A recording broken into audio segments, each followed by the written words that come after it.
વાત કરવી છે એક એવી ઘટનાની કે જેનાથી આખું ગુજરાત શર્મસાર થઈ ગયું। એ સંસ્કારી નગરી શર્મસાર થઈ ગઈ કે જેમાં આદ્ય શક્તિની આરાધનાનું આ પર્વ ચાલે છે।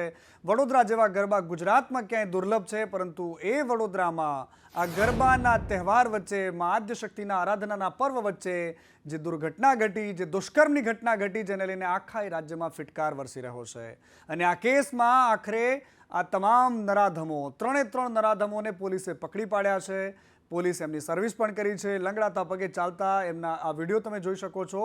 4 ઓક્ટોબરની રાત્રે આ સામૂહિક દુષ્કર્મની ઘટના બની હતી।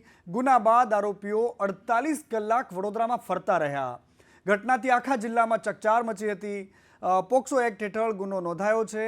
પીડિતો બંને છે મૂળ વડોદરાના રહેવાસી છે। શહેર ગ્રામ્ય પોલીસની ટીમો કામે લાગી હતી। આરોપીને પકડવા માટે અલગ અલગ ટીમની રચના કરવામાં આવી હતી અને 48 કલાક બાદ શહેરની ક્રાઇમ બ્રાન્ચને આ સફળતા મળી છે। સ્થળ પરથી ચશ્મા સહિતના પુરાવાઓ મળ્યા છે। પીડિતાનો મોબાઈલ આરોપીઓ લઈને જતા રહ્યા હતા। એ ફોન પરથી કોલ કરતા આરોપીઓ પકડાયા છે। ક્રાઇમ બ્રાન્ચે 3 આરોપીઓની ધરપકડ કરી છે। એક આરોપી મુન્ના અબ્બાસ મૂળ ઉત્તર પ્રદેશનો છે અને 26 વર્ષનો શાહરૂખ વણજારા એ પણ ઉત્તર પ્રદેશનો રહેવાસી છે।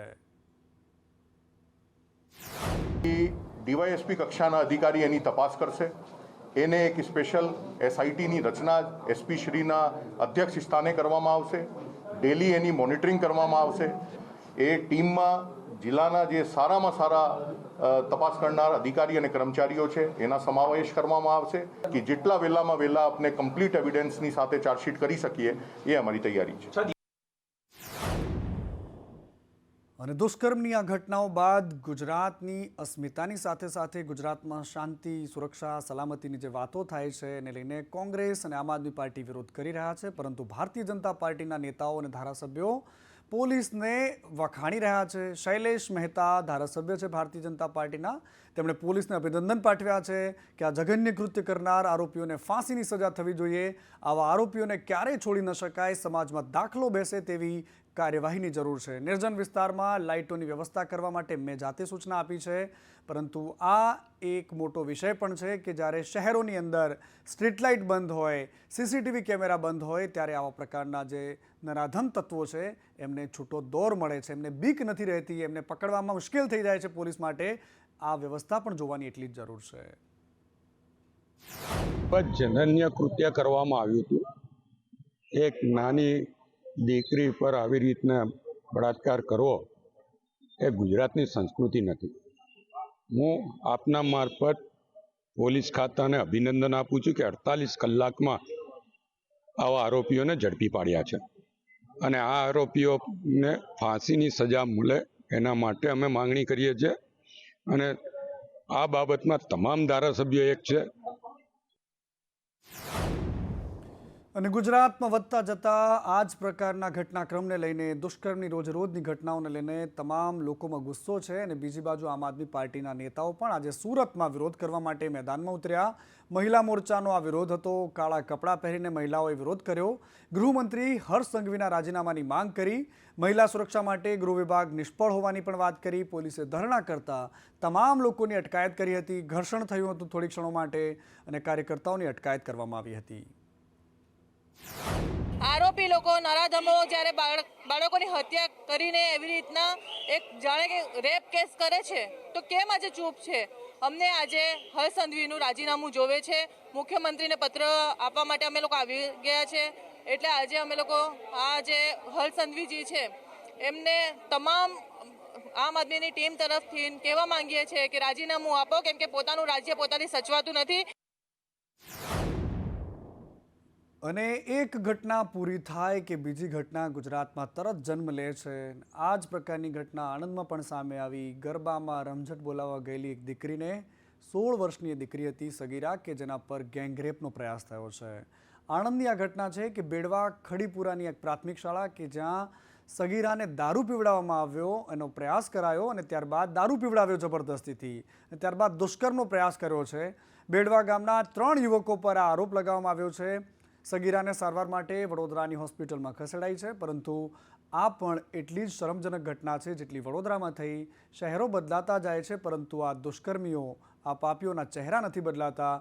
રોજે રોજ સવાર પડતા એક સમાચાર સામે આવે છે અને રોજ એક દીકરી પીંખાય છે ગુજરાતમાં. આ મામલે એવી કાર્યવાહીની જરૂર છે કે કોઈની હિંમત ન ચાલે. આ જ પ્રકારની માંગ સોશિયલ કાર્યકર્તાઓની સાથે સાથે રાજનીતિક પાર્ટીઓ પણ કરી રહી છે. અને બીજી બાજુ એક એવી તસવીર અમારે તમને બતાવી છે. આ છોટાઉદેપુરની તસવીર છે તુરખેડાની, કે જ્યાં પહેલીવાર 108ની ટીમ પહોંચી હતી એક સગર્ભા મહિલાને લેવા માટે. પ્રથમવાર 108 પહોંચી આ ગામમાં તો લોકો ખુશ હતા કે અમને આરોગ્યની સુવિધા મળશે, કારણ કે હવે 108 અમારા દ્વાર સુધી પહોંચી રહી છે. પરંતુ વાસ્તવિકતા એ છે કે કાચા અને પથરાળા રસ્તાઓ છે, ચારે કોર પથ્થરવાળા રસ્તાઓ વચ્ચે કોઈ વ્હીકલને નીકળવું બહુ મુશ્કેલ થઈ જાય છે. બધામાં 108 ત્યાં ફસાઈ ગઈ. સ્થાનિક લોકોએ ધક્કા માર્યા અને ધક્કા મારીને 108ને ટેકરા પર ચડાવવી પડી. અગાઉ રસ્તાના અભાવે જ એક પ્રસૂતાનું મોત થયું હતું. એ જ મામલામાં ગુજરાત હાઈકોર્ટે કહ્યું હતું કે આ સિસ્ટમ માટે શરમજનક ઘટના છે. અને ગુજરાતમાં આ પ્રકારની ઘટનાઓ વારંવાર ઘટે છે, પરંતુ ટ્રાફિક વિભાગ માત્ર તમારા હેલ્મેટને જોઈને બેસી રહે છે, ગાડીમાં સીટ બેલ્ટ નથી પહેર્યો એ જોવે છે, પરંતુ ઘેટા બકરાની જેમ દોડતા અને ઠૂસીને વાહનોમાં ભરતા લોકો નથી દેખાતા. હિંમતનગરમાં મારુતિ વાહનમાં જોખમી મુસાફરી સામે આવી છે. આ બાળકોને ભરેલા છે, આ વિદ્યાર્થીઓ છે જેમના જીવ સાથે ચેડા થઈ રહ્યા છે. કોઈ સામાન ભર્યો હોય તેવી રીતે એકબીજા પર ખડકી દેવામાં આવ્યા હોય તેવા બાળકો સ્કૂલ વાનમાં રોજે રોજ આવી તસવીરો સામે આવે છે, જે પોલીસની કાર્યવાહી પર સવાલો ઊભા કરે છે કે આ પ્રકારે કેમ ચાલી રહ્યું છે ગુજરાતમાં. વારંવાર આ પ્રકારની ઘટનાઓ, વારંવાર દુર્ઘટનાઓ ઘટે છે, તેમ છતાં પણ કોઈ કાર્યવાહી કેમ નથી થતી. આ બાળકો મરી જશે, બાળકોને કંઈક થઈ જશે તો એના માટે કોણ જવાબદાર હશે? અને બીજી બાજુ અમદાવાદમાં 35 જેવા એવા બ્રિજ છે કે જેને તાત્કાલિક રિપેરિંગની જરૂર છે. બ્રિજની નીચેથી તમને રીતસર નીચેનો ભાગ દેખાય. રિપોર્ટ બાદ એએમસી હવે રિપેરિંગનું કામ કર્યું હતું. ઘણા બ્રિજ હજુ પણ યથાસ્થિતિમાં છે. જમાલપુર બ્રિજના સ્પાન જોઈન્ટ વચ્ચે જગ્યા છે. કરોડોના ખર્ચ થયા પછી પણ યોગ્ય કામગીરી નથી થતી. અને આ તસવીરો તમે જોઈ રહ્યા છો, આ વિકાસની તસવીરો છે અમદાવાદના. અમદાવાદ પૂર્વ હોય કે પશ્ચિમ હોય, શહેરના અનેક બ્રિજો એવા છે કે જે રિપેર કરવાની તેની જરૂરિયાત છે. અને તેનો રિપોર્ટ જે છે તે સામે આવ્યો હતો, સર્વે કરાયો હતો તમામ બ્રિજોનો. તેમાં ખુલાસો થયો હતો કે અલગ અલગ બ્રિજો છે તેને અલગ અલગ તબક્કે મરામત કરાવવાની જરૂર છે. આજે દ્રશ્યો દેખાઈ રહ્યા છે, જમાલપુર શાક માર્કેટ પાસે આવેલો બ્રિજ છે ને તેના આ દ્રશ્યો છે. મહત્વનું છે કે ઘણા સમયથી આ જ સ્થિતિમાં આ બ્રિજ છે તે જોવા મળી રહ્યો છે, પરંતુ અમદાવાદ મ્યુનિસિપલ કોર્પોરેશનને રિપેર કરાવવાનો જાણે કે સમય ના હોય તે પ્રકારની સ્થિતિ છે તે સર્જાઈ છે. સ્પાન વચ્ચેના જોઈન્ટ છે તે ખુલી ગયા છે અને તે રિપેર કરાવવાની તસદી પણ અમદાવાદ મ્યુનિસિપલ કોર્પોરેશન લેતું નથી. અને જે ખાનગી એજન્સી પાસે રિપોર્ટ કરાવવામાં આવ્યો હતો અને તેમાં પણ આ બાબતનો ઉલ્લેખ હતો. અમદાવાદ મ્યુનિસિપલ કોર્પોરેશનનું કહેવું છે કે લગભગ તમામ બ્રિજો જે છે તેનું રિપેરિંગનું કામ જે છે તે પૂર્ણ થઈ ગયું છે, પરંતુ દ્રશ્યોમાં સ્પષ્ટ દેખાઈ રહ્યું છે કે હાલ બ્રિજોની સ્થિતિ શું છે. કેમેરામેન ઉપેન્દ્ર ત્રિવેદી સાથે કશ્યપ જોશી, સંદેશ ન્યૂઝ, અમદાવાદ. અને બીજી બાજુ જે હંમેશાથી અધિકારીઓ પર, નેતાઓ પર વરસતા રહે છે તેવા સાંસદ મનસુખ વસાવાએ આ વખતે વખાણોના પુલ બાંધ્યા છે. અને એ પણ પોતાની પાર્ટીના નેતાઓ માટે નહીં, જેમની સામે રહેલા નેતા છે એમની માટેની વાત કરી છે. છોટુ વસાવા, બીટીપીના એ નેતા કે જેમના દિલ ખોલીને વખાણ કર્યા છે મનસુખભાઈએ. કહ્યું છે કે આદિવાસીઓ માટે એમણે જેટલું કામ કર્યું છે એટલું તો કોઈએ નથી કર્યું. હું છોટુભાઈનો ચોક્કસ હું આભાર માનું. આજે પોલિટિક્સ અહીંયા વાત ના થાય, પણ છોટુભાઈનો ચોક્કસ હું આભાર માનું. અને આપણા પૂરતો ને આખા ગુજરાતના લોકો એમના જીવનમાંથી પ્રેરણા લઈને આદિવાસી હક ને અધિકારની વાત કરી. લોકોમાં જાગૃતિ આવી છે, લોકોમાં એક જાગૃતિ આવી છે. અને ઘણા બધા લોકો એમના હક ને અધિકારની વાતને લઈને ઘણા બધા લોકો લાલ પીળા પણ થયા.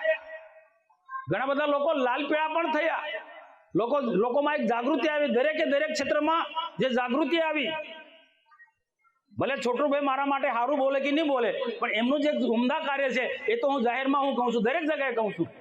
છોટુભાઈની કાર્યને હું બિરદાવું છું. અને બીજી બાજુ રાજ્યના મુખ્યમંત્રી ભૂપેન્દ્ર પટેલ આવતીકાલે દિલ્હી જવાના છે. મુખ્ય સચિવ રાજકુમાર પણ એમની સાથે જશે. પુનઃનિર્ધારિત બેઠકોમાં તેઓ હાજરી આપવાના છે. જે પહેલાં આયોજિત થયેલી છે બેઠકો, એના માટે તેઓ જઈ રહ્યા છે. પ્રધાનમંત્રી મોદી સાથે પણ બેઠકનું આયોજન છે અને મુખ્યમંત્રી પ્રધાનમંત્રીને મળવાના છે. ગુજરાતને લઈને મહત્વપૂર્ણ મુદ્દાઓ પર ચર્ચા થવાની છે. એ કયા મુદ્દાઓ હશે તેઓ કદાચ એ જ જાણતા હશે, પરંતુ ત્યારબાદ શું અપડેટ આવે છે એ પણ અમે તમારા સુધી પહોંચાડીશું. પરંતુ આવતીકાલની આ મુલાકાત ઘણી બધી દ્રષ્ટિએ મહત્વપૂર્ણ માનવામાં આવી રહી છે. આવતીકાલે પ્રધાનમંત્રી મોદી સાથે મુખ્યમંત્રી ભૂપેન્દ્ર પટેલ મળવા જઈ રહ્યા છે. અને બીજી બાજુ ભારતીય જનતા પાર્ટીમાં ચૂંટાયેલા ધારાસભ્યોની સાથે સાથે જે પૂર્વ ધારાસભ્યો રહ્યા છે એ તમામને કમલમ બોલાવવામાં આવ્યા છે. આવતીકાલે કમલમ પર સ્નેહ મિલનનો કાર્યક્રમ યોજાશે. પહેલીવાર નવરાત્રિમાં સ્નેહ મિલનનો કાર્યક્રમ ભારતીય જનતા પાર્ટી રાખવા જઈ રહી છે. ભાજપ રાજ્યમાં તેની સ્થિતિની સમીક્ષા કરી શકે છે. ભાજપ પોતે ગુજરાતમાં તેની સ્થિતિની સમીક્ષા કરી શકે છે, કારણ કે વિધાનસભાની ચૂંટણીઓમાં જે જબરદસ્ત પરિણામો આવ્યા હતા અને ત્યારબાદ લોકસભાની ચૂંટણીમાં જે પ્રકારે ભારતીય જનતા પાર્ટીને નુકસાન થયું છે એ જોતા હવે પૂર્વ ધારાસભ્યોની ગરજ લાગી રહી છે.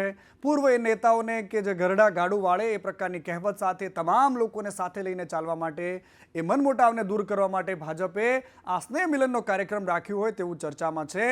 એની પાછળના એજન્ડા ઘણા બધા હોઈ શકે છે, પરંતુ સૌથી મોટું કારણ એ છે કે દિવાળી પહેલાં આટલું વહેલું નવરાત્રિની સિઝન દરમિયાન સ્નેહ મિલનનો આ કાર્યક્રમ ઘણી બધી ચર્ચાઓને જન્મ આપી રહ્યો છે. વાત કરવી છે દૂધસાગર ડેરીમાં ચૂંટણી બાદ પણ ઉકળતા દૂધની, ઉફળતા ચરુની, કારણ કે ચેરમેન અને વાઇસ ચેરમેનની ચૂંટણી તો પતી ગઈ, પરંતુ વિવાદ આજે પણ ચાલી રહ્યો છે. વાઇસ ચેરમેન પદ માટે યોગેશ પટેલને મેન્ડેટ મળ્યું હતું. ભાજપે યોગેશ પટેલને મેન્ડેટ આપ્યું હતું, પરંતુ રમીલાબેન ઠાકોરે ફોર્મ ભરવાની વાત કરીને વિવાદ શરૂ થઈ ગયો. ચેરમેન અશોક ચૌધરીએ જાહેરાત કરી હતી. યોગેશ પટેલ 6 મહિના માટે વાઇસ ચેરમેન રહેશે તેવું એમણે કહ્યું છે. રમીલાબેનને 1 વર્ષ માટે વાઇસ ચેરમેન રહેશે તેવી પણ જાહેરાત કરી.